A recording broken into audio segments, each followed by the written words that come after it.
right, it is time for another show. I want to welcome everybody here. I know you all are excited about this topic, getting paid, brand deals, and sponsors. Now, um, I think this will be a topic that I'm going to do a lot more, especially going into the new year. I have considered, and I think I'm going to go with it, literally starting another channel, YouTube channel specifically around this topic, because I think that it is the next big wave. It's something that we all can be a part of. And so I'm excited that you guys are here live watching. I'm excited for all of you watching by replay. If you're here live, definitely let me know in the chat. I want to make sure that I see you guys, I hear you guys, because I know that there will be questions that I want you to ask them today, especially because my guest is an expert in the podcasting side of this, and I am not. So I want you to make sure that you get your questions answered, because I know some of you guys are podcasters. So make sure that you bring those questions today. All right. Before we get started, before I jump in the chat, let me make sure we shout out our sponsor, or otherwise the show wouldn't happen. Shout out to Melon. They are our live stream sponsor. This is the platform that I'm using to go live to bring you guys this show every single Monday, 7 p.m. Eastern Standard Time. So if you are getting ready to start live streaming, or maybe you already live stream, but you need an easy way to do it, something simple, definitely want to check out Melon at melonapp.live. Free to get started. They do have some different paid plans based on what you want to accomplish with your live stream. So definitely check them out before we get started too as well. Make sure you guys put them in your favorites category. All right, so you can check them out. Let me jump over here into the chat and see who all I have over here.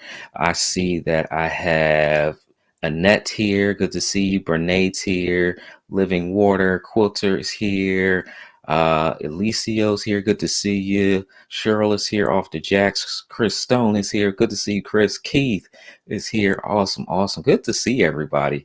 Now, look, I've been making some changes behind the scenes here, y'all. I've been like adding some things. So as every episode, we're going to keep increasing more and doing some more. So I'm a camera nerd, so I like my cameras. Now my guest, he's an audio nerd, because that's what I call my podcast people. So if my audio needs to be adjusted, then this is one of the guys I'm going to reach out to. I'm happy to have my guest here because we kind of connected on one of the audio platforms, and I'm sure we've been in so many rooms that we've lost count. And the topic of brand deals and sponsorships is a room, or are rooms, that we typically find ourselves meeting together in. Okay. Every once in a while, I'll hop in a little podcast room just because I see him. But the conversations that we have around this subject of brand deals and sponsorships is something that like I said, I'm diving deep into. So I want to make sure that I continue to bring on different perspectives so that you can hear different ways that you can do this, and so that you know that it's possible, because I am not the only one doing this. Okay. Tonight, I literally have, y'all might not even believe me, so I can't even show you all the way, but I have a Google Doc that I'm going to have open tonight to take notes. Okay. Because I love the subject so much. So I'm going to take notes of things I may not be doing when it comes to this subject of brand deals and sponsorships. All right. So without further ado, I'm going to bring my guest on screen. His name is Billythorpe. What is going on, brother? Good to see you again here. What's up, Monte? Good to see you. Good to see you. I turn my headphones up here. Man, excited for the conversation. Excited to see all these people in the chat, man. You got a good following here, all jumping in, saying hi. They're a good audience. They love this subject, and they love you, Billy, because I put this in a couple different places. So I'm gonna let y'all know right now, this will not be Billy's only time here. I love doing these with shows with like people that I can connect with, that are like we can relate. I don't know if y'all watch shows sometimes. It's like people like just so far above. Like I feel like we can just relate and have a conversation. And so, Billy, introduce the people to who you are. First, tell them where you are, because you're not even in the US right now. Introduce people to who you are, what it is that you do, and then we're going to have some fun tonight for sure. Yeah, man, that sounds good. Well, Monte, appreciate you having me on. And my name is Billythorpe, and I am actually a pretty new content creator, full time, if you will, quotations. And I actually owned a t-shirt printing business for about 10 years. In 2020, changed that, and I was podcasting and live streaming as a hobby, and had a couple podcasts that did really well. Was able to sell one and monetize the other pretty fast during the pandemic. And then I just started helping people. People just kept asking me, like, hey, can you help me monetize? Can you help me set up a pitch? Can you help me do all these things? And so I began to do that, man. So I wouldn't say that I'm an expert or a pro at this. I would just say I'm the guy that's too dumb to quit and go get a day job. So I've had a lot of fun in the last 18 months or so of really just grinding and helping people. And so I started a business called Podcasting for Money, where I'm helping students, really set themselves up for success in the podcasting space to get brand sponsorship deals and set up affiliate relationships and courses and all kinds of crowdfunding and all kinds of different streams of revenue. So that's probably where, Monte, I'm the most passionate, is helping people create streams of revenue. And even before, rewind a little bit, even before starting to create my own content, before I owned a business, I helped someone build their brand and build their content structure. So it's always kind of been in my wheelhouse as far as like media goes. And it's always been a lot of fun that way. But yeah, I decided, you know what, I help somebody do this. And then I've, in the t-shirt world, helped a lot of people make a lot of money building brands. So I was like, it's time that, I focused on mine and give it a shot. I've helped a lot of people do that. And so now I want to help more people do it, but just through my own branding. So yeah, man, thanks for having me on. Awesome. Yeah, I have a feeling this will be a very good conversation. Billy, we met on Clubhouse, the audio app where, it was took all the rage 2021. Everybody was jumping on and having these different rooms, these different conversations. And then the hype per se kind of had dwindled down, where more it's now people that are showing up consistently, and you get these more intimate conversations and rooms around subjects that you like. And I know that we always end up in each other's rooms, some kind of way, like we'll end up in each other's rooms and talking about brand deals and sponsorships is one of those conversations that our rooms just seem to get a lot of attention. And I think it's a lot because people think it's far-fetched and they kind of want to know, okay, like maybe let me see what this is all about. But I don't think they really realize that it's a real thing that they can actually begin to do.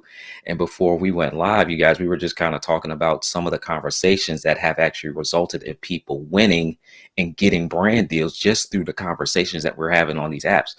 Billy, can you kind of walk me through your story when it comes to getting a brand deal? Like, what did that look like for you? Yeah, man. So, I think the first time that, the first time someone ever approached us about a brand deal, I had this fishing podcast that was a live stream show on Facebook, and it was doing really well. And somebody reached out from a grill company and we're like, we want to give you guys a couple grills and some money. And I'm like, I don't even know what to. So we ended up saying no because we didn't understand the business side of what that looked like. Now, I had owned the business, so I totally understood cash and checks, but I didn't know, like, what does this look like? And so my partner at the time and I, we didn't really see eye to eye. And I was probably more like, yeah, I'll take the grill and the cash and I'll just figure it out as we go. And he was like, no, I'm out. I don't want to do that. So I ended up selling him that part of the business. My part of it, and I did some other things in the podcasting space. And then I started a new saltwater fishing show in 2020, and I remembered, people are like, oh, we can sponsor a podcast. So I started doing all this research about sponsorships, and I kept getting this number, 10,000 downloads, 10,000 downloads. And I'm like, dude, there's no way I'm getting I'm talking about saltwater fishing on the coast of North Carolina only. I'm like super niche. I don't know if I'm ever going to get 1,000 people listen to the show, more or less 5 or 10,000. And so everyone I talked to was like, nope, 10,000. I'm like, you know what? Hold my beer, hold my beverage. I'm going to go and I'm just going to ask. That's all I'm going to do. And so instead of going, with this numbers game, I really went with this community mindset of I'm building this community, I'm building this show. And so we literally had 400 downloads over 4 episodes. So roughly, if the analytics were right, the metrics were right, roughly 100 people had listened to our show. And we went and closed a $10,000 sponsorship deal within a couple of days of just having a conversation and reframing this into, we're focused on a community, we're focused on a niche, and that's the value that we're going to bring to you. And so we were able to do that, and I'm happy to say that that same sponsor just signed on 52 episodes for 2022. So not only are we bringing them on, but we're keeping them and keeping them in there as partners, not just sponsors, not just a brand or a logo, but we're making them a part of our show and part of our brand. So that's kind of how we went out and got the first one. It sounds like they kept giving you the wrong 10,000 to look at. They kept saying 10,000 followers and downloads. They should have said, no, you need to ask for $10,000. Yeah, right? Yeah. Yeah, and it's interesting. This is why I love these conversations with people that I can relate to, because I was in the same vein on the YouTube side, right? And I didn't even think about sponsorships and stuff. It was just like, okay, let me create content because it's going to take 10,000 subscribers, 100,000 subscribers to get a brand sponsor deal. And maybe that was the case years ago, a few years ago, but that is not the case now, you guys. Yeah. Billy, do you know like the approximate number that you had when you reached out? Like how many downloads that you had, or how many people that were actually listening to the podcast when you reached out? Yeah, I think it was about 100 people were listening to the show. And we only had 4 episodes. So not only did we not have the listener base, we didn't even have the track record, so to speak, that we were even going to show up and do what we said we were going to do. Now, I think, and one of the things that you just said was, 10,000 downloads and CPM rate. This is what we're talking about when we say 10,000, 5,000. This is all based on a CPM rate. So it's cost per milli. I think that's how you say it, but it's cost per 1,000 downloads, views, what have you.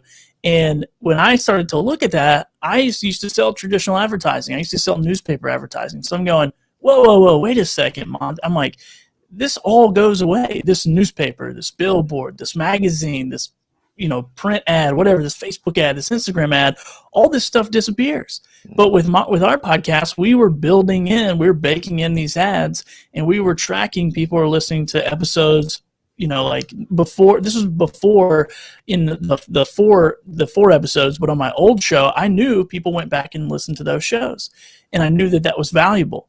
And just to give you some more value and context behind that, I had that t-shirt printing business, advertised on my first saltwater fishing show, and we just got a phone call 2 weeks ago from someone who saw one of the first 25 episodes of that show and said, hey, we want to do a project with you.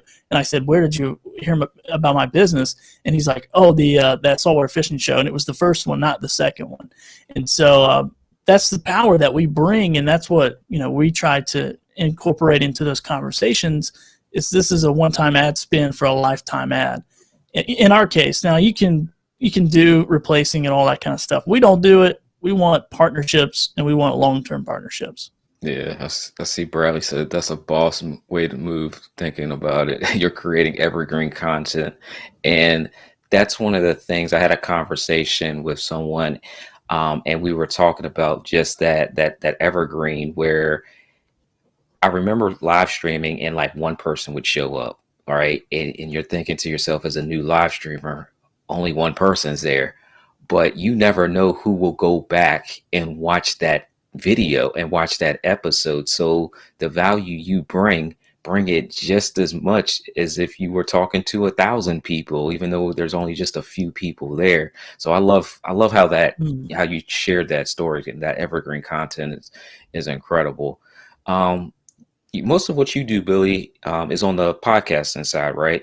Yeah. So how does that kind of work for you? Do you find that, well, you obviously said that you don't have to have this huge following, but do you find it that you have to educate these brands and these companies on the value, or do you really just like say, hey, this is what I do, and I think it's going to be something that would benefit you, and obviously if it benefits us as the content creator at the end of the day too? Yeah, absolutely, man. So I go from a perspective of I'm going to pitch the niche. A long time ago, I worked at this. I dropped out of high school, and I was getting my GED, and I had to have a job. And so a guy hired me in a garage, and I went in there, and he said, I want you to clean all these blocks on this wall. And I'm like, cool. So I got the towel, and about 2 days later, I went to him and said, hey, boss, man, I cleaned them all. And he's like, oh, let's go take a look. So he goes and shows me where I did a crappy job.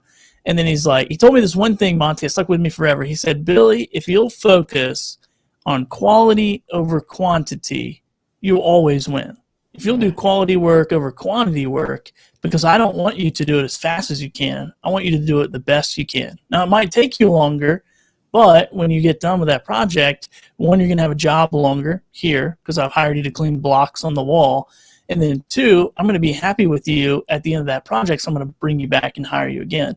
And that forever changed my life. And so when I started getting to the podcast world and I started niching down and getting into the saltwater fishing space, I knew my audience was quality. It might not have been the biggest audience in the world, but it's quality. It's people who you didn't have to convince them of the products they needed or wanted or they're going to go use on the water. We just have to show it to them. We just have to tell them where to go get it, and they're already ready. They're already buyers. They're already in that niche.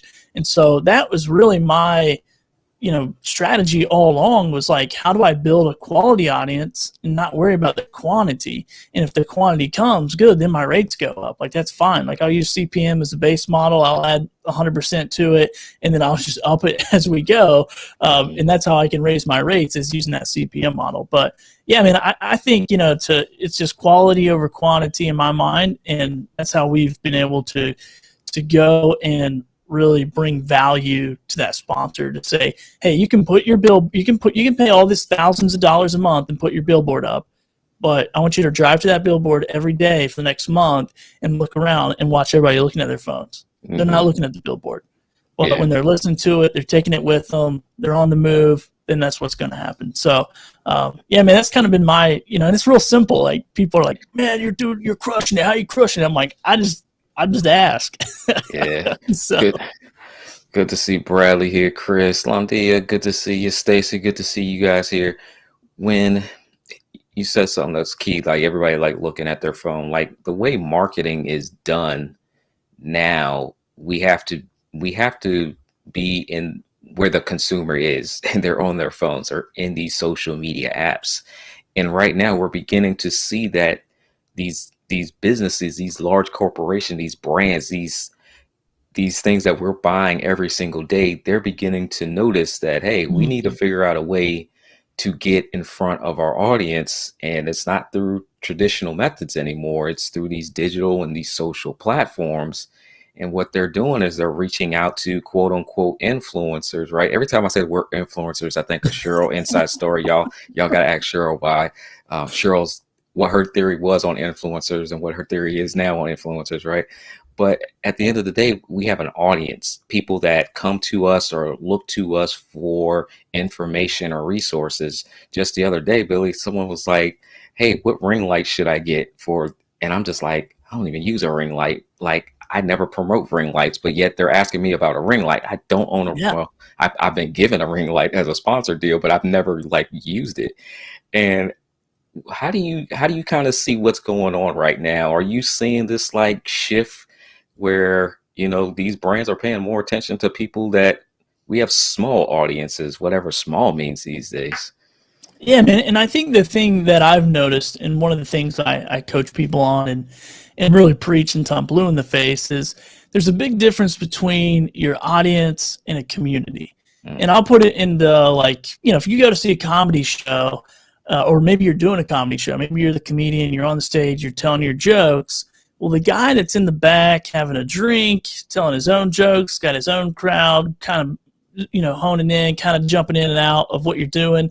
That dude is your audience. He might be there next week, he might not. But your community, those are the 50 people up front wearing your T-shirt, drinking out of your koozie and all this other stuff. Like, that's where I really want to be. And that's what I believe the value that these big, corporations and big brands are seeing, is they're going, oh, wait, Monte owns a podcast or a live show, and he's every single week what have you been doing? You've been calling people out in the chat. How you doing, Phil? Hey, Stacy, good to see you. Here's this inside joke with the community. You got to go ask this person. And you're building this really tight-knit community that's already pre-qualified for their products, and all they want you to do is say, yeah, I've tried it, it's great, go get it. And then they make conversions off of that. And so I think that's the real value for us as content creators, is not just about how great can the content be, but how the content's the attractant, but then the community sticks around and stays for us. Like, people come to Monte to figure out how the ring light works, or what ring light or what softbox they should buy, but then they stick around because they're like, man, I just like this guy. Like, he's bringing information, he's helping me, he shouts me out in the chat. And I think if we could all get to that place, that's where you go, hey, man, I got 500 people listening to my podcast, watching my live show, and those 500 people are saltwater fishermen, men and women that are on the coast of North Carolina. So I think that is really, my biggest strategy and I don't really know what I'm doing. Like, I'm just I'm the guy that's throwing mud on the wall, and whatever sticks, I double down. we gonna get right to that too, Billy. Hold that comment right there. Speaking of brand deals and sponsors, I'm about to pay some bills with Melon, because this is like what you guys are seeing is in real time. Melon sponsoring this live stream. They're sponsoring the fact, and it just blows my mind now, Billy. They're sponsoring me to show up and do something that I'm already going to do anyway. That is what's mind-boggling to me, the sponsorship and brand deals and partnerships and collaborations. And so it allows us to show up and create content in a way that we're not having to pitch and sell and sign up all the time. Like, at some point, your audiences and your tribes are like, man, how much more money do you need out of me? Granted, some of them are going to they're going to swipe because they want what you have. But if you have to physically show up and always ask for that, it's kind of a turnoff sometimes. And so being able to work with brands and sponsors to help take care of that financial part, or a good majority of that part, is something that I think everybody should definitely tap into. So shout out for Melon for sponsoring this live stream and every week. Billy, you said something that I love, because that's kind of how I feel too. Like, we are just figuring it out. And it's like we're figuring it out pretty good, I think. I think that when I got into it, I'll speak for myself, and then I'll let you kind of piggy on this one. I didn't really go out looking for brands and sponsors. It just kind of happened. And then when it just started kind of happening, it just kind of started happening more. And then I began to learn, okay, this is how I should price something. This is what I should tell them I'm willing to do or not willing to do. I had watched enough YouTube videos to kind of see it, but until you actually start to do it, that's when you really begin to learn it. Now, have you seen like this almost like snowball effect? It's like you start working with one, and then you kind of see other opportunities present themselves. And I think that's the learning, is like, oh, I didn't expect this to happen so fast. Or maybe like your deal, I didn't expect to get this much on my first deal. Like, my first brand deal was I gave them a video for this microphone that I still have under here. So I wish mine was a $10,000 deal. But have you kind of just seen this snowball effect? Yeah, man. And I think that's part of it. It's like people, people don't know it's possible until you either have somebody as a sponsor on your show, or you do a brand deal. Then they're, keeping up with you, and they go, oh, this is cool. Like, I didn't know you guys had sponsor spots, and they reach out to you. And I think that's the biggest thing. And maybe it's the biggest misconception of really anything in life is, well, I'm going to keep doing what I'm doing. Somebody's going to reach out to me and offer me $100 million. I'm going to be the next Joe Rogan or whatever. And it's just not the case. The case is you put in the work, and whatever you want, you go ask. And if the answer is no, cool, go ask again later on. If the answer is no, you just keep going and asking, and it'll all come to you. And I think that was what happened with us. We got our first sponsor on, and then I went from local sponsor to national sponsor because somebody told me.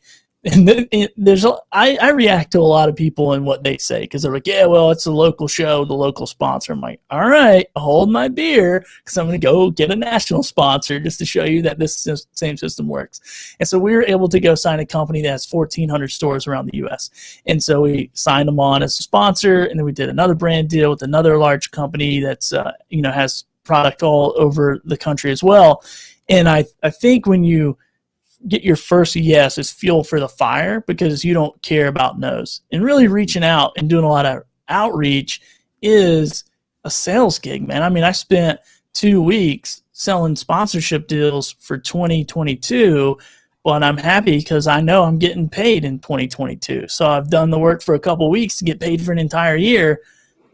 Raise your hand if you want to do that. Like, that's everybody's like, I'll work for 2 weeks to get paid for 365 days. Like, let's go. And so, I think that's the thing is like, do it, get comfortable, and then you'll snowball it yourself if people don't start reaching out to you. And just make it super available. Put it in your show notes. Hey, brand sponsorship opportunities. Here's my email. I've signed on 2 sponsors because they reach out to us because they saw us or heard us in a show, shout out our sponsors, and then we just quickly say, oh, and by the way, if you want to be a sponsor of any of these episodes, reach out to us, blah, blah, blah. And we've been able to close deals from call to actions. So yeah, man, it's all about asking, like, because people just don't know. And a little inside tip for anybody who wants to reach out to one of these mega companies, they're not that mega. The person answering the phone and checking that email that you're sending is still a person. And that's when I realized that, it took all the nerves out. So when a deal came across the table that I didn't like, I'd push back and get a deal that I wanted or closer to, I feel like a good deal is when both parties feel like they got screwed a little bit. So, it's like, but if you're so terrified because of the brand and you've seen it on TV and all this stuff, you'll just get ran over. And we have the leverage because we have the audience, we have the community. Yeah. Bradley said that part. Tiffany's here in the chat too. What's going on, Tiffany? Congratulations to you and the family over there. I gotta have Tiffany on the show too because she is solid when it comes to this Instagram and Amazon Live, like how she does it. Like it's like, I'm not an Instagram person, so Tiffany, I'm gonna have to have you on here. Good to see Stacy here. Stacy, don't apologize. She said apologies for the chatting. I'm taking notes. Hey, if you got to take your notes in the chat, take your notes in the chat. Live production tips. Good to see you here as well. I did see something else here. What's going on, Phil? I see you. Miss Deidre's here. That's the one I was looking for real quick. Oh, let me say hi to my wife. She's here on Facebook. Good to see her. Always. Bradley put in here something good. Bradley's going to be one of my guests here in a couple weeks. He said, don't miss that nugget. Add a call to action for potential sponsors in your show notes and closing remarks. One of the things that I'm going to be working on, Billy, is like, as I continue to do this live show, is actually making it a show and having all of those things in there, because if you don't even say, hey, this show was sponsored by, or sponsorships opportunities available, they won't know to contact you or to work with you. So making it visible, like you said, making sure they can actually see your email address, that's a good thing.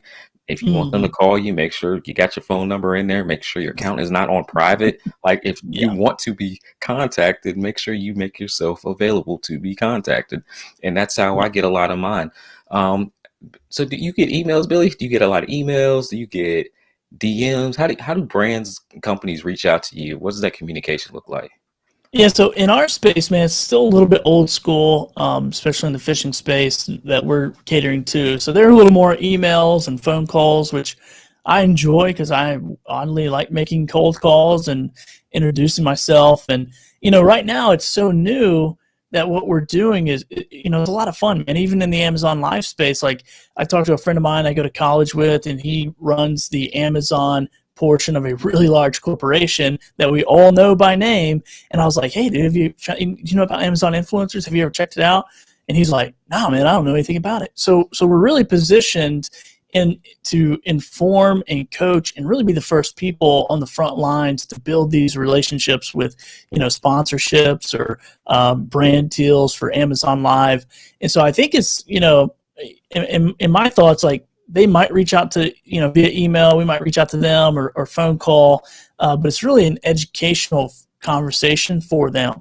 I called a company the other day. I just looked them up online. I'm looking for a fishing online retail store to be on my show. I mean, I'm on the internet. I'm in 45 countries all over the world. I'm like, somebody selling online has to be interested in coming on our show. And sure enough, I called them and I asked one question. Hey, do you guys sponsor podcasts by chance? Or do you even know what that looks like? And they're like, oh, that's so crazy. We were just talking about that in the meeting 2 days ago. Like, you know, well, like, how do we find out more information? I'm like, look, I'll coach you on it. Let's do a Zoom call. I'll answer any questions that you have. And then at the end, I'm just going to pitch you to sponsor my show. Just know that's going to happen. And they're like, cool, sounds great. So I'm helping educate them in the process, and then also getting an opportunity to pitch them. And I think that's true probably for Amazon Live as well. A lot of these companies don't know the influencer program at all. It's so new. Yeah, yeah, that education piece is big. I've been doing that too. Like, people reach out and they'll offer one thing, and I'll say, "Hey, what about this?" And they're like, "We're not familiar with that," or "How does that work?" And I'm like, "Oh, leverage, leverage. Leverage. Let me show you how this works. Let me show you why this is valuable. Let me show you what your competition is doing that you should be doing and you're missing out on." And earlier you mentioned community, Billy, and one of the things that I'm finding too is, for those people that are taking notes, look for these companies that aren't building a community. There are some companies that are really good about building community, and their community like promotes their company. And I'm just like, wow, when you just have a whole bunch of people that are just like, yo, we love this product, we love this service, and the company doesn't have to even do anything, that is a community of people that you really want to be involved with, and you'll see that their customer base will stay with them longer. So you can actually go out and be like an ambassador and help facilitate these communities of people around a certain product or a certain service. And when the brand Yeah. takes note of that, like, yo, that's your opportunity. Hey, I'll charge a consult fee, and I'll stay in here, and I'll answer questions for the community. I'll keep them engaged. I'll keep them knowledgeable about your products and services. I've even worked with companies, Billy. I felt I knew more about their product than they did because of real Yeah. world environment. And like, I was like, yo, this doesn't work. Oh, we didn't know that. Like, how do y'all not know Yeah. this? Like, this is what you guys do all day, every day. There are a lot of opportunities to work and collaborate with these brands and these sponsors that are out here. Um, Good to see Zahara here. Annette, she says, still taking notes. Um, Live production tips and tools. Clarify your question for her. I do see it. Do you recommend that rising stars? Clarify that question for me. Let me make sure I didn't miss anything on here. Stacy said, educate them for free. Make a move to get paid. Oh, that's a good segue there, Stacy. Free to paid, Billy. Um, Oh, when we first get started out, I know I was like, oh, you gonna send me a free microphone? Yes, I'll do it because I want that, that deal. And then you do another one. It's like, okay, all you want is a YouTube video. Okay. And then the next one, you want a YouTube video. Whew, that's going to take me a little while. I got to edit. I got to record. I got to. And so you're like, okay, I think I need to charge a little bit for my time and my services rendered here, Billy. Let's go yeah. down the rabbit hole, Billy. Free versus paid. What does that look like? How do you transition? Do you even start at Well, free? as a content creator, I have not done that because I've owned businesses before, and I realized that I would do it cost. I'd print shirts at cost, and then the old thing is, if you give a cat a little saucer of milk in it, that cat's gonna keep coming back. And I did that early on in my business of printing T-shirts, and I just wanted business, man. So I'm like, oh yeah, okay, I'll do these at cost, or I'll do these for 50% of the profit I would, which means I didn't make any money. And then I would like get trapped into this cycle of them ordering every month, trying to get the same deal. And then I was like, I didn't know how to transition it because I was like, man, I did give you that price, and I technically do make a little bit of money. So it kind of just got me in this bad cycle of doing all these deals. And so now in the content creation space. And this happens, not even work. If you're working with people individually and you're doing mastermind groups, you're doing coaching meetings or whatever, you can still get trapped into this cycle if you're not careful. Because as content creators and as people in general, that's buying all this gear, sacrificing paycheck after paycheck to buy stuff to go live on the internet. I mean, we want to help people. That's why we're in this, content creation is to do that. And so when we're put in a position where it's like, hey man, just let me take your workshop, and when I get paid, I'll pay you. It's like, it's so easy to say yes because you want to help somebody. But man, I've just put my foot in the ground, especially even with Amazon Live. Like, I've been on the platform for 6 months. I have 7 live videos.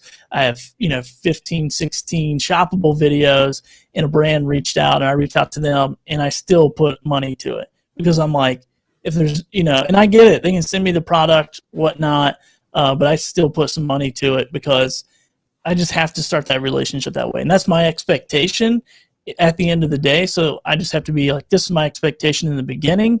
And if I'm not big enough, big enough influencer, big numbers, whatever you're looking for, if I don't qualify for you, that's fine.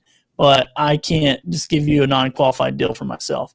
So I'm a little, people might call me greedy, selfish, whatever. But I don't know, man. And maybe that's a huge mistake, but I've seen it so many times, people getting like, I got all this stuff. I'm like, that's cool. Are you going to sell it and make money, or what's going to happen? Yeah. Stuff is cool for a little while. And I say, stuff is cool if it aligns with your business and like it's something like you really, really want or you really, really need anyway. It's like, okay, it makes sense for you to like, oh, okay, I just got to do a couple Instagram posts and I have this and I don't have to go buy something I was going to buy anyway. Cool. It's those ones that you kind of got to stretch on a little bit and you're just like, ooh, or maybe the deliverable is something that you're really not comfortable with doing. Like, and it takes time to do that. Y'all are hyping the chat conversation today, Billy. I knew this was going to be a good one. And I think it's too, it'll be surprising when you do ask what you can get. And that's the thing that I've learned too, is like, and I've asked for some ridiculous stuff and I'm like, oh, they said yes. I should ask for more. I get in that situation. And it's not because I'm greedy or whatever, but I want to put into my business. I want to make it better. I want to create better content, better shows, and be able to free up my time and hire a team and all this kind of stuff. And so I think if you just go in there like giving yourself away, that's what but get something out of it. Even if it's like, give me that $500 microphone and $100, and I'll do, I'll incorporate it into my live stream and make a shoppable video. Maybe that's even too much for $100, but get something so they will know this person wants money with a product, not just, whatever. And one of our sponsors came to us and said, hey, we'll trade you guys. We'll provide a service and we'll trade. And I said, heck no, I'm not trading. Like, I'm not going to trade it because there's no, my wife, I'm not going to walk in there and go, honey, I didn't make any money, but I got all this free stuff. Right. She's going to be like, I don't know, get out of here. So it's hard, dude. It's hard when we're content creators because it is fun to get cameras and mics and, your boat worked on and all that crap. So it's that production that we're creating for them with all this equipment too. So it's like these companies and brands, they're used to paying money. Like the real ones, they're used to having marketing budgets and they allocate it for different places. Now it's us as content creators, and us as content creators, we need to quickly learn our value in the marketplace because we're providing these services that they would have normally hired a TV production company and then had to go pay for the TV ad slots or the radio slots. And now we're those production companies, and they think that, okay, just because it's this individual sitting at home in their spare bedroom, or outside, they can just make a TikTok video real quick and just post it. Like, no, we are the production company, and if we don't price ourselves accordingly, we are the talent, the on-air talent. Like, if you want Monte to show up, then you got to pay for Monte to show up. You got to pay for, if you want Billy's expertise, you better make sure you have Billy on that line item to show up. Otherwise, we'll go hire somebody off the street and say, hey, we'll pay you minimum wage to, hey, get in front of a camera and do this. Well, that person's not going to be able to deliver the same way Billy's going to be able to deliver it. So we need to know our value in the marketplace, and us content creators definitely need to stick together. Yeah, man. And I think too, it's like, know your value and don't sell out of your own wallet. And that was one of my biggest mistakes in a sales job I used to work at, man. I couldn't close a deal. And my sales manager came to me and said, you know what your problem is? And I'm like, what? He's like, you sell out of your own wallet. You think our product is too expensive, and you think it's too expensive for everyone else. And that's your mindset, and that's where you go into it, and you don't get what you want because that's what you do. And so when I realized, Monte, that people actually had budgets and companies had budgets and they had marketing budgets and advertising, all this stuff, I started asking for it. And so, and then I started getting it. And I'm like, cool. Because they're like, cool. And some companies, I worked with one company that's like, yeah, can I pay you right now, though? I have to have this money out of my budget before the end of the quarter. Can I write you a check right now? And I'm like, but your stuff's not going in until next year. They're like, we don't care. Can we just pay for it up front? Because we got to spend this money. And so that's, once I kind of learned those things, I don't care to ask, man. I'll ask for the biggest number because I know I can come down, but I can't go up. So anyway, don't sell out of your own wallet. It's kind of what I wanted to say there. Yeah, awesome. Let me get these comments. Billy, I think you might have the highest rated live show. You might be beating out Chris here. Charles says, knowledge is power only if you take what is in front of you. Says he's loving this. Cheryl is in here too. Let me see if I can get Cheryl's on here. And then you have to get tired of opening stuff and have to start charging them to open it. And that's one thing I do, Billy, is I'm like, hey, if whatever this rate is, I'm charging you to open it. I'll never forget I did a live stream and it took me 55 minutes to figure out the product. Like wow. 55. So the time I unboxed it, Billy, and I was like, I'm so glad I did this on live because otherwise I would have been 55 minutes of my own time. Then I would have had to go live. But I'm like, no, when I open, the box stays closed until I hit go live. And then my content is creating it for you in real time. So that way I could be a better steward of my time. Stacy says, little milk in the saucer. Keeps the cats coming back.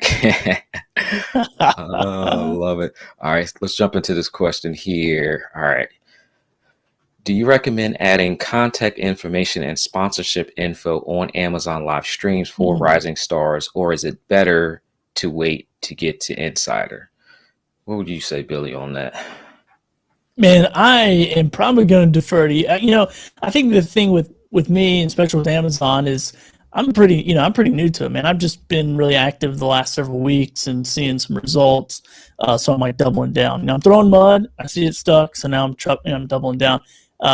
It might be in the I don't know. It might be in the fine print somewhere. I don't know the best way. I mean, you're the pro. Oh, no, it ain't in the fine print. Go ahead and put it up there. Put your contact information up there. The sooner, the better, especially on Amazon Live when it's a new platform. The companies don't know what level you are until you tell them. The key thing, and I think you can attest to this too, Billy, it's like once you get someone to respond, you're good. Like at least you got a contact at that company. And now, even if they say no, you can go back, hey, 3 months later, 6 months later, my platform has grown. What does it look like to do something now? And I find just having that contact information is just huge. Yeah, man, it's all, and that's a part of, and I'll get into a little sales stuff here. That's a part of the process. It's not just one call close. Like Monte and I are not calling companies or emailing one time and getting a deal closed. Like probably multiple emails, because there's some red tape. And this is just a part of the process. What you want to do, for lack of a better term, because I hate the word funnel, but you want to fill up that funnel of all these prospects. Like I'm reaching out on Instagram, and because I know they're in charge of marketing. Well, guess what I do? I'm marketing. I'm marketing on my podcast. I'm marketing on Amazon Live. And so I'm reaching out to them. I'm saying, hey, do you work with podcasters? Do you work with influencers? And that's my only question I'm asking, really. And they're like, oh, yeah, we work with some Amazon influencers. How come? I'm like, oh, I'm an Amazon influencer looking to work with some brands, blah, blah, blah. And then they're like, well, I can't help you, but Johnny at, xcompany.com can. Bam, I won, dude. I just got this great contact, and then I can reach out to them. And then it's all in the follow-up. Like everybody gets scared of cold calls and reaching out to people. And I'm like, dude, don't be scared of the first call. Be scared of the third and fourth call if they say no. Like, the first call is great because that's your discovery mode. That's when you're trying to figure out what department, who's the person. You're asking all these questions, trying to just figure out who I talk to. But then when you're right, when you have that decision maker and you have that person's name, like that's the victory. Now you can work on building that relationship and figuring out what is it that you want. Even if that's the question, hey, I don't have anything to offer you right now. I'm working on building up my Amazon Live show. I'm working on building up my stream. But what is it that you want? What results do you want me to get so I can become an ambassador for your products? And then my other tip, especially for Amazon, especially for podcasters, I say this all the time. If you want to represent a product on your podcast, your live show, go ahead and put that in the show notes. Go ahead and make that a sponsor of your show and become an affiliate if they have an affiliate, and then crush it. And when you crush it, go back with them with some numbers and say, here you go. I just sold, hey, sure, guess what? This week on Amazon Live, I sold 20 of your microphones, Now I want to do a brand deal and really put some fire to this thing. And Mhm. now I have their attention. You know what I'm Yeah. saying? So that, for me, that has been my affiliate process throughout the last couple of years. Is like, I want to work with this brand. Cool. I'm going to start promoting them just like they're my sponsor, and then I'm going to get results, and I'm going to go to them. So, Yeah, that's one thing I started doing too this year. Towards the end of this year, I was like, well, who do I want to work with now? It's like I get enough people sending me stuff and reaching out. It's like, who do I want to work with? yeah. Like, and I have my dream list of like top 5 companies that are on my dream list. And so what I start doing is creating content around their products and their services. One, because I'm a fan and I want to work with them. So I already own their stuff. I'm already using their services. So I'm essentially just creating this content that gets their attention. So Yeah. either they're going to find it on their own, which I love that way, or I'm going to create it and send it to them and say, hey, I'm creating this content. I really love your product. Here, take a look at it. What do you think? Like, you don't even have to like do the straight up ask. It's just like you just need Yeah. someone to respond. And once they say, "Oh, we love it," then you can come back, do what Billy said, get that discovery call. Like, hey, you like Billy said, you may not even know what to ask or what they want. Just ask the question. Like, hey, what do you guys have upcoming for the year? Are you doing anything special? Are you guys looking for help in marketing with Instagram or like whatever that platform is that you guys are on all the time, just simply just putting it out there. Like you said, Billy, just throwing mud at the wall, see what sticks. And Yeah. something will stick, especially in this new creator economy. Yeah, man. And I think as creators, we're all multi-hyphen creators. I mean, you're on Amazon, you got podcasts. I'm on Amazon, podcast, YouTube. I mean, we're not just in one place. We're creating content for a wide variety of locations. So essentially, if we're a retail store, we got 5 or 6 retail locations. And so it's like, I can get your product, your brand, or your service, or whatever in all those locations. So think of yourself as your whole ecosystem. Think of your brand and your whatever your content creation space. This is a whole ecosystem, and get creative and maybe pitch something. And if they're like no, and they don't give you any reason, go, okay, cool. What would you like to do? What does this look like for you? Because you might be able to make a little bit of a compromise, or I mean, that's how creative it is, and it almost makes it a little bit stressful because you're like, there's no rules. There's no rules. Like, I mean, I've been on Amazon Live 7 times, and I'm asking somebody for $2,000 worth of microphones and $500 check to do a live stream show. Like, I don't know. They might say I'm an idiot, or they might say, well, we'll pay you $1,000 and give you 2 microphones. Perfect. Let's go. Right. Deal I'll still take works. it. Yeah. However Right. we spice this up, it'll still work. Yeah. Right. Oh man, if you guys So are loving this conversation, do me a favor, especially on YouTube, hit the like button if you haven't already, and let me know that you guys are really enjoying this conversation and getting some value out of it. Like I said, I want to do a lot more of these live streams around this concept of content creator, influencer marketing, connecting with people like Billy. What's your story? How did you do it? What do you see working? What do you see that's not working? Like, what do you like? Because I really want you guys to tap in, no matter what your business is. I was even in a room, Billy, a pastor, he got on the stage and he had some ideas around his church and content creation and sponsorship. And I was just like, yeah. And I checked out one of his YouTube videos. I was like, oh, you bring this different style, this different energy where I could definitely see someone wanting to get mhm. behind that. You know, have you seen the Mr. Beast, the charity video he did with Open Seas? He basically did this Oh video yeah. about picking up all that the litter on these beaches and stuff, and like these companies get behind these creators because they want to get behind the cause, and it Mhm. allows them a platform to have their company in front of more people, but they're also getting behind the cause, which is important to them as well. So definitely encouraging you guys to tap into Yeah. this. Let me bring up some of these comments here. I see DJ was here. I ain't gonna get all y'all comments tonight. I'm just telling y'all. So unless y'all super chat, then those will get up to the top. Just saying. Um, could hotel brands or niche-based brands gear toward family travel or infants or animals, etc., or some specific niche a good idea?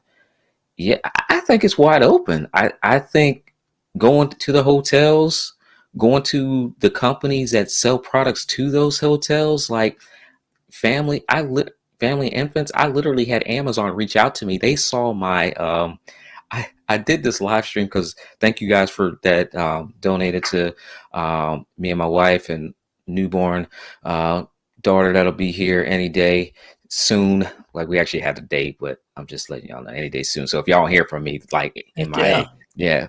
So people gave stuff, and so what I did, I was like, let me just unbox this stuff on Amazon, like, because I need to unbox it anyway, right, Billy? So I was like, why Yeah. not just do it on Amazon, make a little affiliate commission from the products, and I called the stream Girl Dad Unboxing or something like that, right? Tell me why Amazon saw that stream and reached out to me, and they were like, hey, can we get a picture? Not knowing she isn't born yet, like, can we get a picture? We want to do some marketing and advertising. But I'm just like, out of all the streams y'all see the stream that I'm just like, not even, that's not my core niche Yeah. focus. My niche focus is tech. So why did y'all reach out to me all these tech streams? So I think it's wide open, and you can go, and all these companies and brands, they have products and services. They want to get it in front of more people at the end of the day. Yeah, they do, man. Well, and I think, you brought up Mr. Beast, and I just watched an interview with him. And when he got started, he was, pretty young or whatever, like 13. But he did that same thing with sponsors. Like, they're like, yeah, we'll give you $1,000 to sponsor your video. He's like, why don't you give me 2,000? I'll give 1,000 away. And so he just like, took the deal to another level and was able to get costs covered and all that kind of stuff. So I think you can be creative with it. And then, one other thing you said about churches creating content. Now, I worked at a nonprofit. I worked at a church for about 10 years doing all their media, video, graphic design, website development.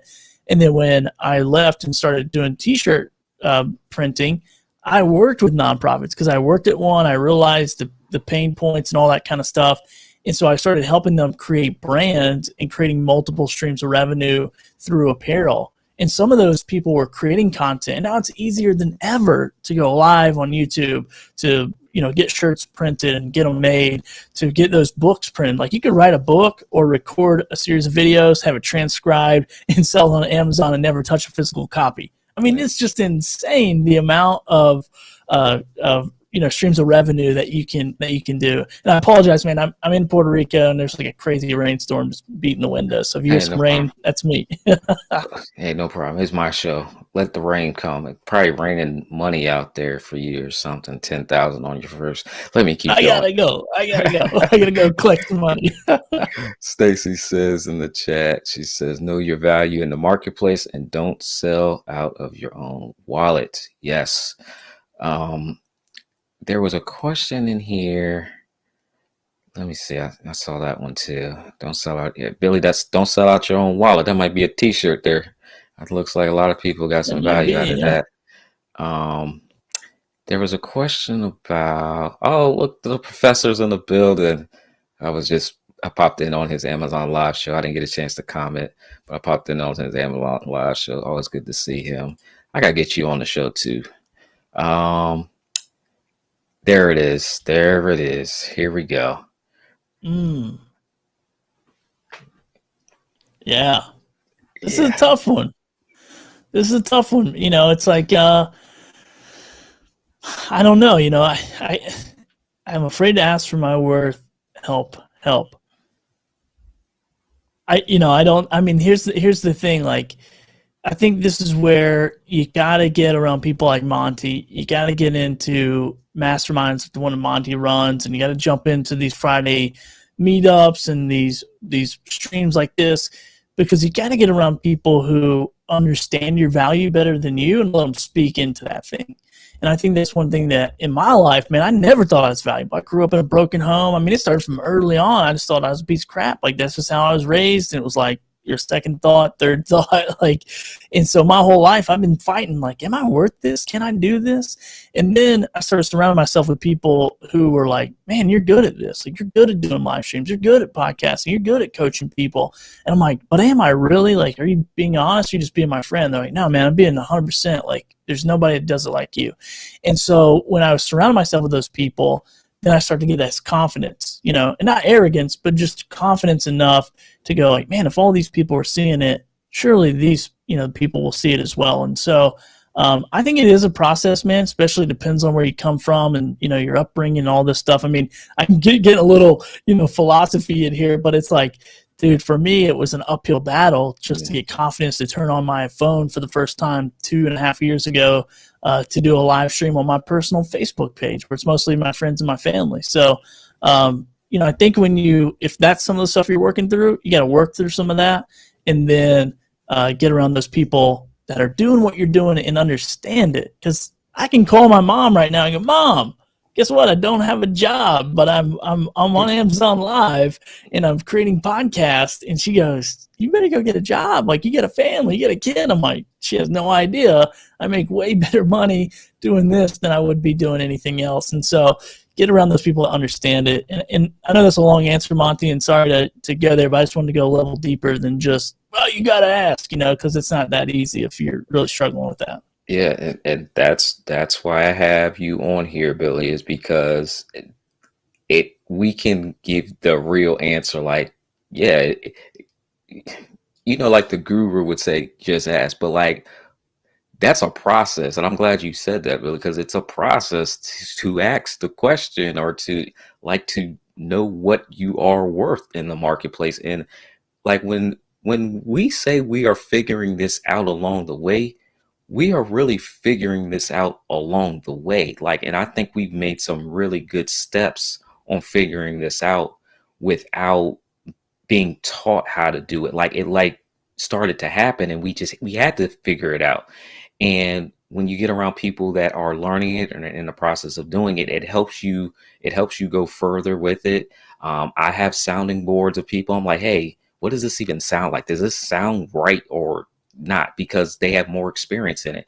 Bradley was here earlier in the chat, and one of the brand deals that Bradley did was with a company that I was very familiar with.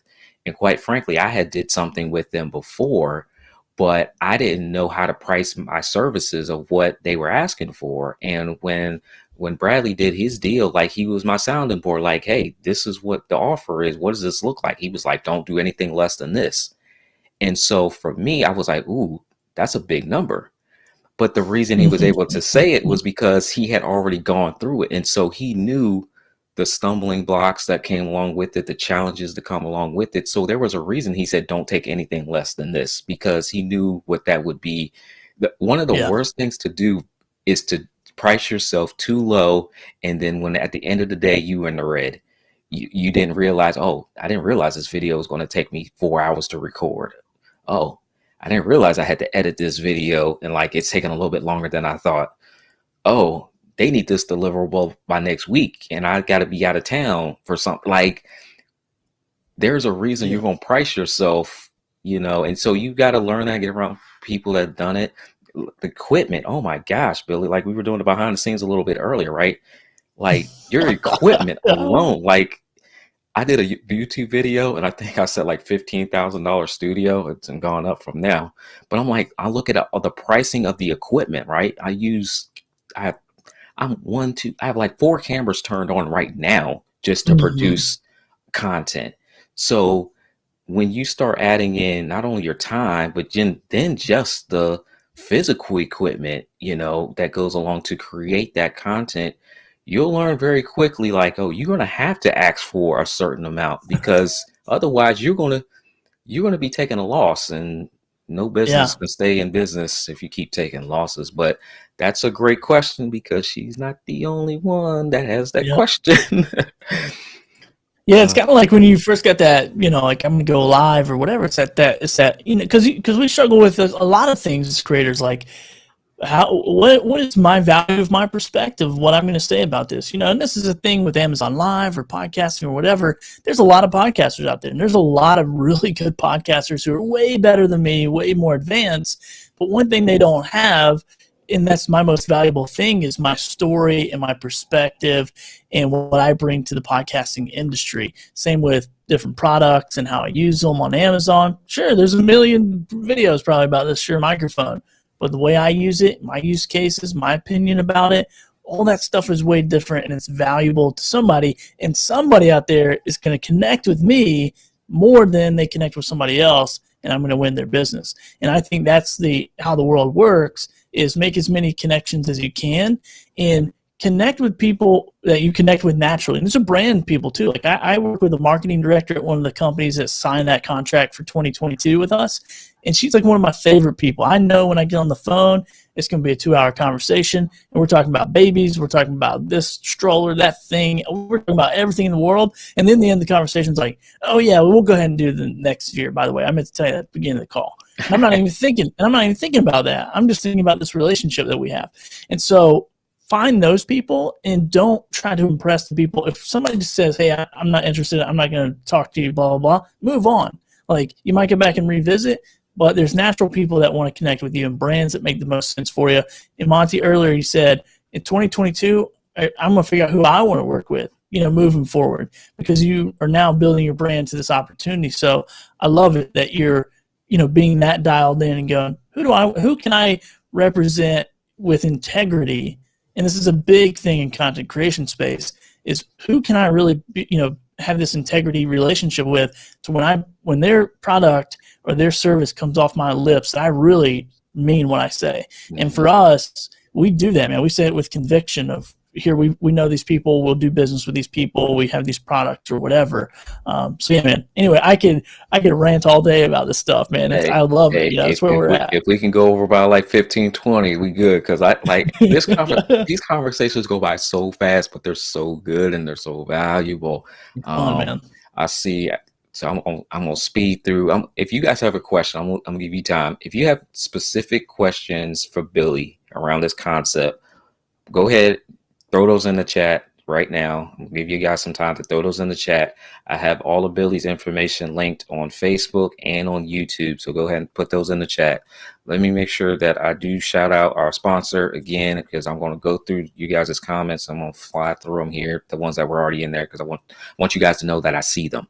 Our sponsor is Melon. This whole conversation in real time, Melon is sponsoring this live stream, this conversation. So if you guys want more conversations like this conversation, make sure y'all go check out Melon, so I have more reasons to show up. I think I put that nicely, but check out Melon. This is a awesome platform that allows this conversation to happen, because without Melon, we wouldn't be having this conversation. Not because I wouldn't want to, but because I would.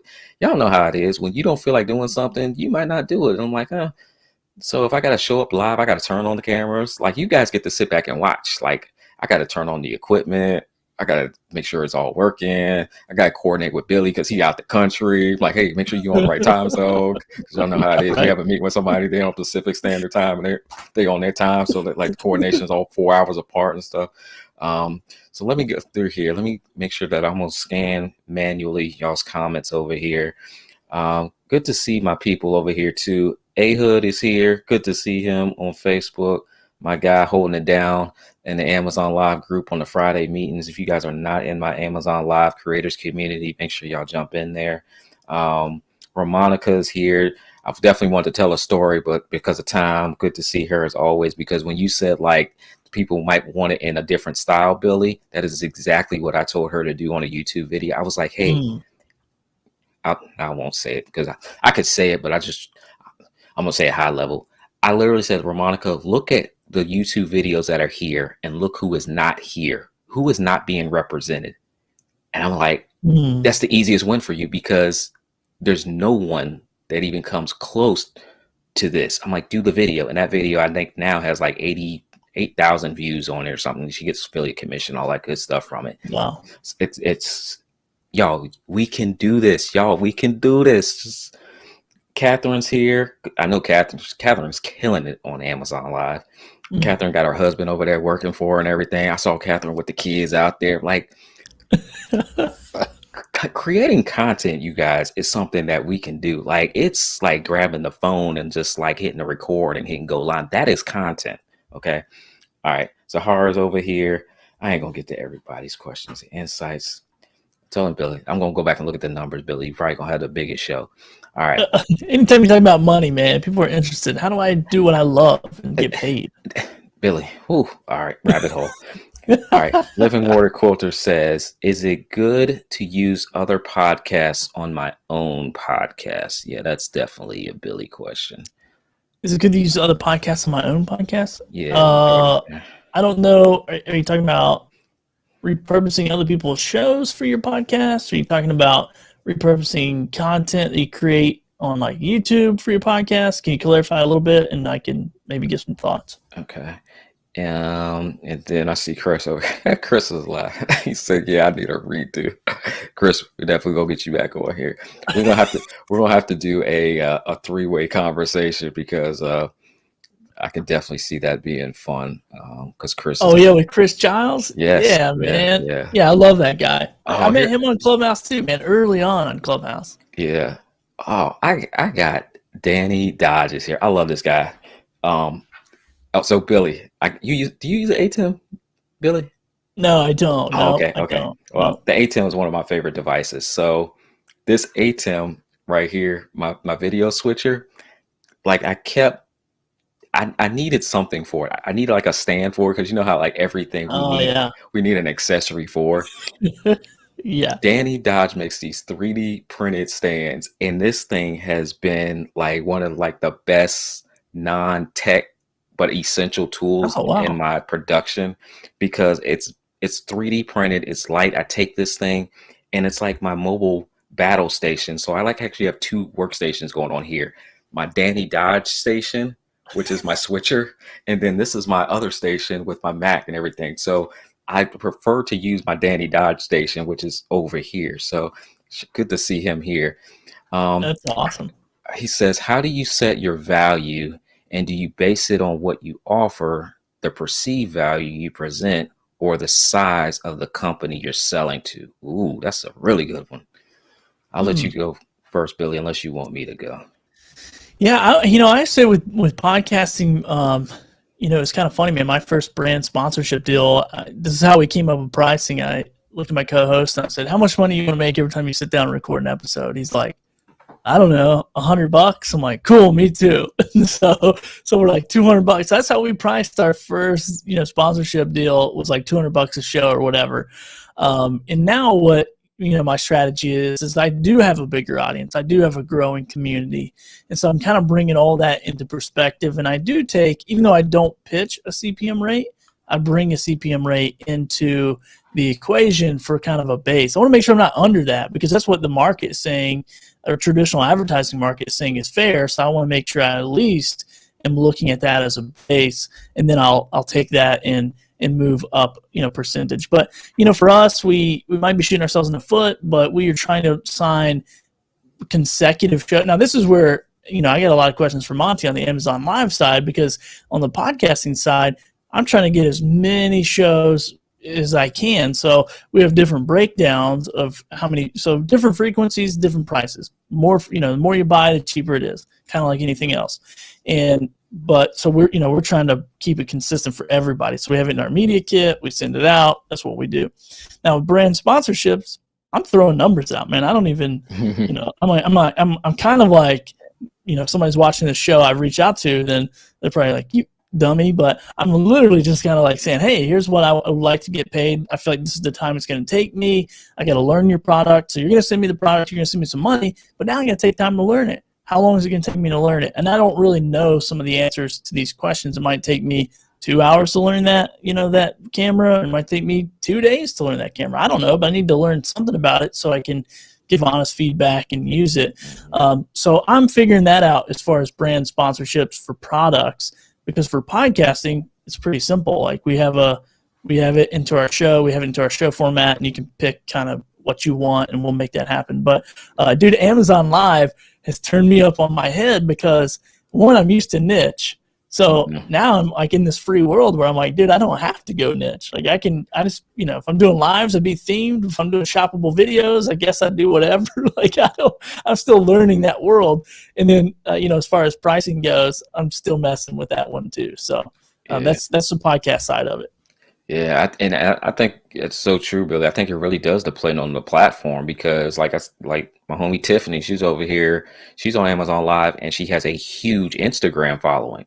So Mm, yeah. those I can see those two pricing models being totally different. Like, hey, I already have this Instagram following that I've been growing for years. And Yeah. then on this live streaming platform where you want me to go live and demonstrate, like that could be a different value in itself. So, Yeah. it's the platform is can definitely dictate that.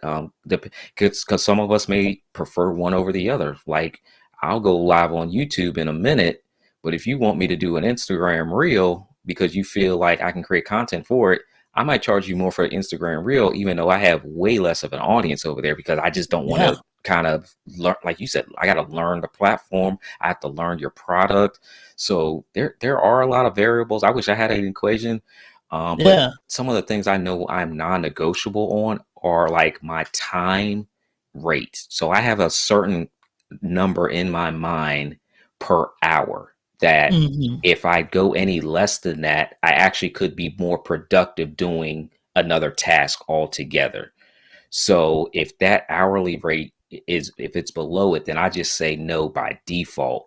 Um, Sometimes I will give a little compromise if it's a brand I really want to work with because they're like on my high list. I know they'll add to my credibility, so I may offer some type of discounted price, but I still have a number in my head where I like, okay, there's going to be other opportunities where this one there's not enough value in there for me to show up. I Yeah. do look at the company size. If they're a big company and I see they're spending money with other influencers, I'm like, yeah, I'm going to ask for more money because I know they're spending money with other influencers, so they have it. It's not like I'm the only person, or if I see them Yeah. running Right. Facebook ads or Instagram ads, oh, there's a marketing budget there. So I'm going to ask for what I think is fair Yeah. compensation for showing up and creating content for them. So that's a good question, Danny. I love it. Um, Yeah, man. And what do you sell CPM for Amazon? It's like, sure, maybe I got 27 followers, but there's millions of people on there at a time that could be shopping for what I'm saying. Like, yeah. how would you even price that as a CPM rate? It's crazy. Yeah, I'm gonna go back to that podcast question because I think we got some Okay. clarification on it. So and that follows up with their topics on other podcasts are topics. Sometimes I agree and sometimes I don't. Topics the same but Oh. different, but opinions are different. So yeah, if you wanted to do that, I think that is an interesting idea. It's kind of like remixing a TikTok or a reel or I've seen people in the YouTube space do that as well. Like they'll have like kind of reaction video. I don't really see it that much in podcasting, which I don't listen to those types of podcasts. So I would say, yeah, you could do that, or maybe you reach out to that person and say, hey, can we do a show together? And I disagree with you on these 3 topics and talk about it and have a debate. I haven't seen anybody remix it, but I guess I don't know the rules of engagement on YouTube. Like, what is it? If you see a YouTube video of mine who says Amazon Live is junk, can you, use that content and replay it without permission, or how does that work? There is a section that allows you to have other creators use parts of your content. So you just have to look at some of the guidelines and if it's that specific video allows for it. But it is one of the things, just make sure you're following the rules before you go and actually grab that clip, especially on YouTube. Yeah. Yeah. Yeah, that makes sense. So I think it's a cool concept, though. I mean, I definitely think, or you can maybe mention that podcast and say, here's what they said, and this is why I disagree. And you can go, but what I would do is promote their podcast as well in your show notes and say, Yeah. go check out this part. It starts at 5 minutes, 37 seconds, whatever. Yeah, that's kind of what we've been doing in that Amazon Live world. It's like, hey, here's another creator. This person just jump on feed, and you can't.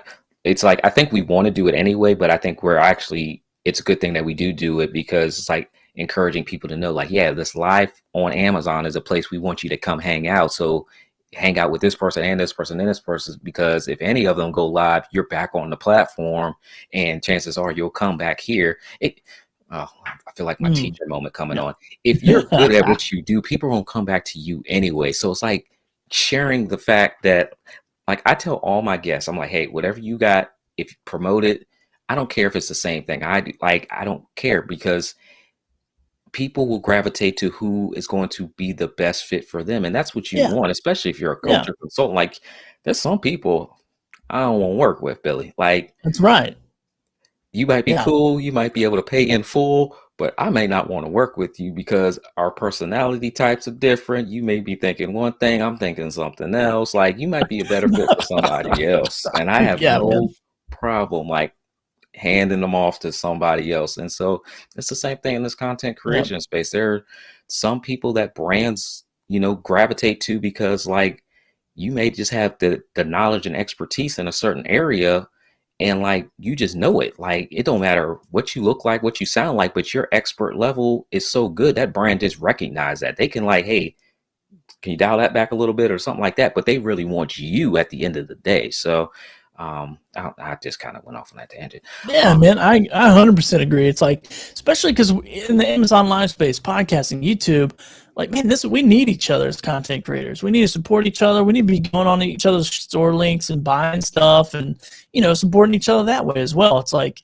we're all in this together. We're all trying to figure it out. And I've never viewed anyone as my competition, even though you promote same products I promote on YouTube. A lot of them, we use a lot of the same. I'm using Glide gear right now. I'm looking right into it. I saw the Glide gear on your desk. I'm like, this is cool. I might even go watch your video, learn something I didn't know about the Glide gear, and share it on Amazon Live. Like, and I don't care if people do that with me. So it's all about building that community and helping the boats. Will, if the tide rises and we all are helping it rise, we'll all rise up together. So it's like, how can I help you?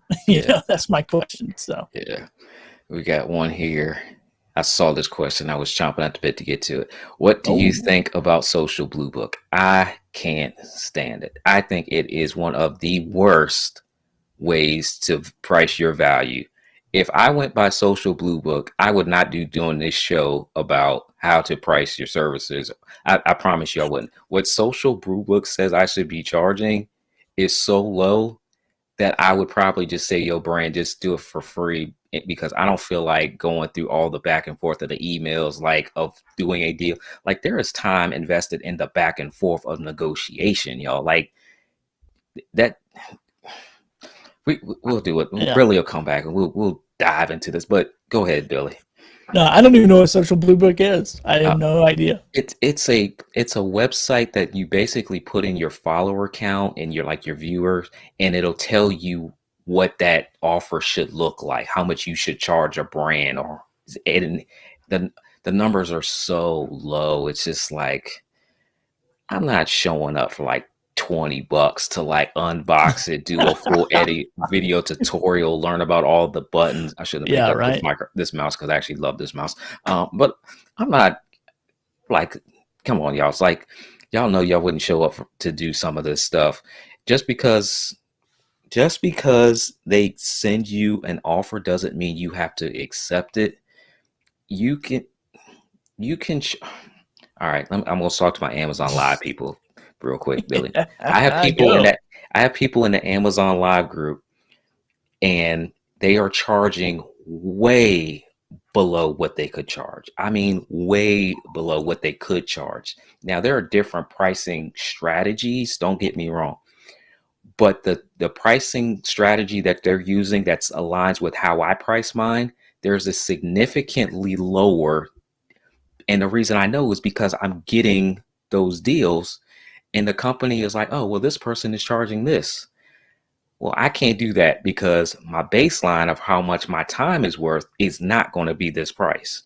So if I was going by Social Blue Book's recommendation, there would be no way I would be profitable. Like my wife would be like your wife. What are you doing over there? Like, yeah, you can't be doing this all day.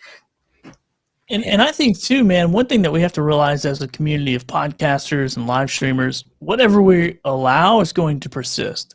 So do we want this to be companies that we can actually build together, brands that we can actually build together?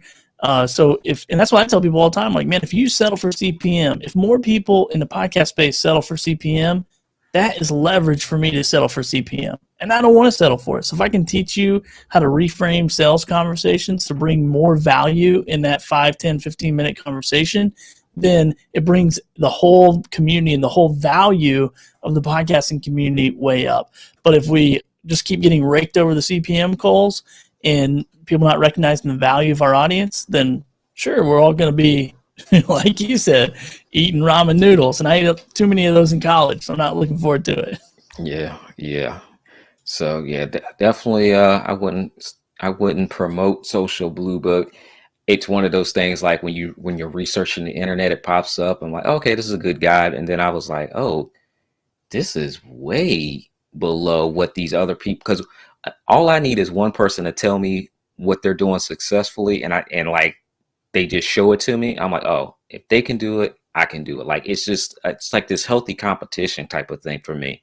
And when I started seeing that these other people that had less followers were asking for more than what Social Blue Book was saying, I was like, oh, something's wrong in this equation. I just got to figure out what's broken in this math. And I was like, okay. And I started doing what you did, Billy. I'm like, huh, let me say 500 for a video. Oh, you accept it? Let me say 1500 for a video. Oh, you accept that too? Oh, okay. Now I keep creating these baselines where I know that, okay, that is a baseline and I'm not going back down. So if the company's like, no, that's too much, or hey, if this company pays it and they see the value, then I know that's my new value and I'm not going to go below it. And I'll pass it to somebody else, because one of the things about community is, hey, if it don't work for you, it might work for somebody else. And so like before y'all came on live, I was like, oh, Billy, what you doing? Who you want to work with? Oh, like we can make this happen. Like this is not a difficult thing to make happen because we're in the same space. You already know the language. Hey, I just got to put you in a connection with my person over here, and let's just do this and keep on going as a community and as a tribe. Because otherwise, if we're in these separate silos, we're gonna all be like trying to figure it out at the same time, and everybody's just gonna be stumbling over their own feet and just, you know, blocking the path for everybody because nobody knows what they're supposed to be doing. And everybody's like, if we come together and these brands and these companies know like, oh, these people aren't playing, like we got to respect them financially, then I think it just helps everybody come to the table. 100%, man. Love it. 100%. Let's see here. One question off the topic here. But is it a good idea to go live on YouTube and play a pre-recorded video podcast? Um, it's a good idea to go live on YouTube or play a pre-recorded podcast. I think it's more of a strategy thing. Like I love going live because I can interact in real time, but I know analytics wise, it's like I should be uploading this pre-recorded because analytics, I can get better data, better numbers, more viewers out of it. But I think it's more of a strategy thing. You got anything on that, Billy? I mean, I get a question. I mean, I get a lot of questions about like, I have a podcast. Should I be doing a YouTube channel? And one of the things that have helped our channel grow, I believe, is being on YouTube. I believe my podcast audience came from YouTube, and so we've seen, because we saw a huge growth in YouTube way before we did on our audio, and now I'm seeing kind of audio taking over the YouTube audience as far as like my fishing show. So I don't know, like whatever way you decide to do that, whatever, like I'm kind of with Monte, like for going live for me is like nice because I know like, hey, I got this one time to do this. If I do it right, good. If I bomb, good. Like it is what it is. Like I don't feel the pressure to stop and start because I will, because I'm a perfectionist. And so, if it's whatever your style is, if you're comfortable going live, ripping the audio, put it on an RSS feed for a podcast, sure, go for it. Just remember, it's way two different audiences, so you got to cater to both and make sure that they know you care about them, because it's way two different consumers. But, Yeah. and I'm kind of riding my mute button, man. I got a little rainstorm hitting the window, so. We gonna wrap it up right here, Billy. So I appreciate you for being here. Again, shout out to Melon for making this happen. So if you guys enjoyed the live stream, definitely make sure you check them out, support them, create a free account. If you at least create a free account, it lets them know like, hey, Monty's doing an okay job over here. And he should keep showing up on these Mondays. So definitely check them out. Billy, I want to thank you for coming. This will not be your last time here, because this conversation will only grow as we keep learning. And one of the things my coach says to me, and one of the reasons he's my coach is he's like, I'm only a couple steps ahead of you. So it's not like I forgot what just happened. Yeah. So those of you guys that are looking to get started in this space, and I won't even say get started in the space, because you're already in the space. You guys are already making posts. You're already going live. You're already doing podcasts. You're already doing all of the social media. You're just not positioning it to get in front of brands for them to pay you. That's That's the missing piece right there. Once you learn that, oh, I just need to position this in the right way, and then it fits your style. Oh, it's start cashing checks. So Billy, I appreciate you for bringing your insight. Any last tips or information, things you got coming up that you want to share with the audience before we jump off? Yeah, man, I'll just leave this one statement with you. If you never ask, the answer is always no.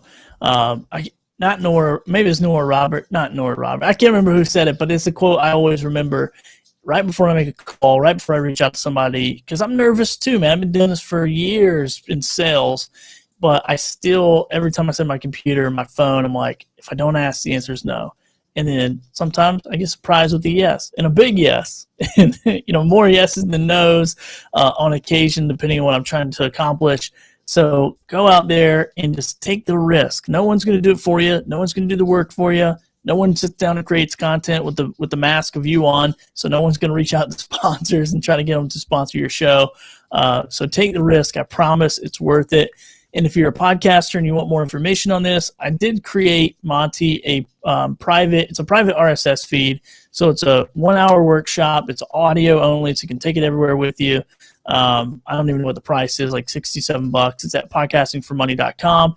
And I wouldn't really, it's not one of those things you listen to one time. I made it audio only, so you can just take it with you, listen to it, and kind of get ingrained with the information and the pitch and all that kind of stuff.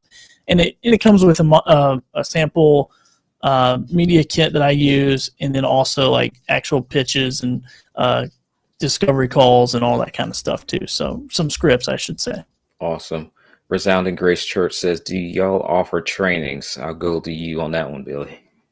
Right now, only thing I'm offering is that workshop. I'm gearing up for 2022 to try to make a decision if I want to do a group coaching thing or I'm like in decision making mode. So once again, here's my mud. I'm throwing it. Yeah, I'm in the same place. So I will be introducing group coaching in March, and just try to clarify what that looks like. It'll be a lot of teaching, a lot of interviews with people that are already in this space. But one of those questions I also get is like, hey, can you help me do it? So that done for you model, I'm trying to stay away from, because there's a lot that goes into that, and reading contracts and all. There's a lot that goes. This creator economy thing, there's a lot of opportunities there. But if you do have questions and want to get involved with that, stay connected to what Billy is putting out there, as far as classes and courses and stuff like that. And I'll be bringing some too. And then I'll keep you guys updated here when you guys show up on Mondays, what's going on. So when that stuff is released, definitely we'll let you guys know. But like I said, we'll bring some more people on here to give you guys, this is your complimentary training. Take this complimentary training and start to put this in action. Billy and I both have seen people come into our audio Clubhouse rooms of us just having conversations, and people walking away getting brand and sponsorship deals, and they had never done it before. So the information you guys got today, whenever you're watching this, you can apply this to start going out in there and putting in the work. And you don't have to wait for us to create a program or do a training, because you can start creating the content right now. And and dude, I think Amazon Live, man, which we didn't even get into it because I don't really know that much, but it's got me so sideways, because I'm like, I tell my buddy today, because we just partnered up to do some streams together. We call it the Stream Team, kind of going off the A-Team theme, whatever. And anyway, man, I was like, dude, it's so confusing to me that I'm going somewhere with an audience and money, and I'm creating content and getting paid like the next day. Like, not getting paid out, but getting results, and I don't have an audience on there. It's the craziest, most backward, amazing thing I've ever seen. And so we're going to double down on that thing. We're just going to see what is possible, and we, no one knows the future of it or what it's going to do. But I am totally bummed that I slept on it for 6 months, man. You guys got me. You and Chris You and Chris got me excited about it. And, you know, Chris was along the way as I was on Clubhouse. I was building my audience to even be qualified to be on the platform.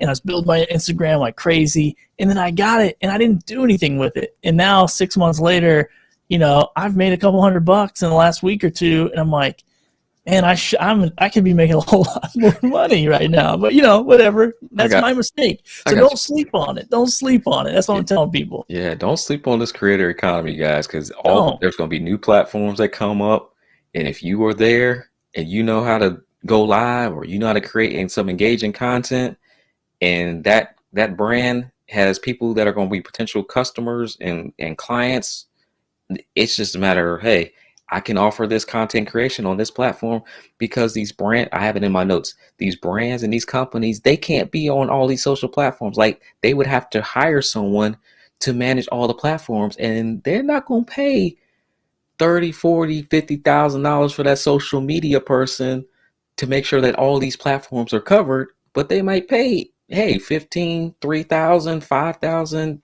20. If they're going to pay somebody, I'm not going down that route, Billy. I'm not going down that. Billy, I appreciate you being here as always, man. Brother. Glad all of you guys could be here to come watch us live here. We'll be back again next Monday, 7 p.m. Eastern Standard Time. If you guys haven't already, make sure that you hit subscribe if you're not already subscribed here to the YouTube channel. Thanks again for Melon for sponsoring the show, and we'll see you guys next week. Thanks, Monty.